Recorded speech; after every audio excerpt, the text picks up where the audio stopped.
عبور جديد بالانفاق لهبط سينا بالوادي.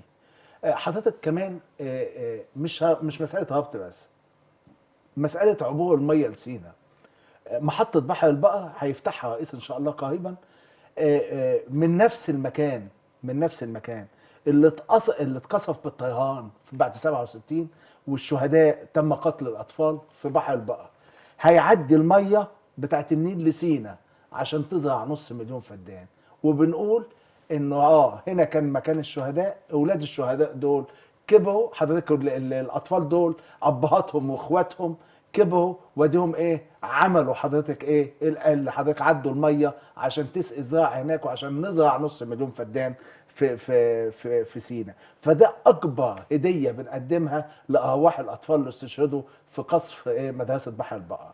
فسبحان الله اراده الله انه حضرتك بحر البقر، انه حضرتك يتم منها عبور النيل حضرتك ويوصل ايه لسينا.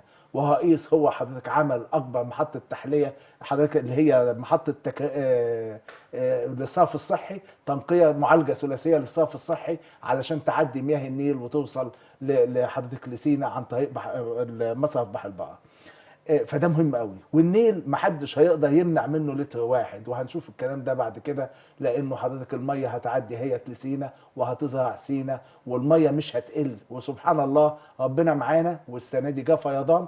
حضرتك كميه الميه اللي احتجزناها خلف بحيره السد العالي تكفي مصر 4 سنين جاي قادمين. والسد حضرتك سد اثيوبيا هيتم حضرتك معالجته لان هو بينهار خلقه، ومش هيقدر حد حضرتك ينقص لتر واحد من ميه مصر.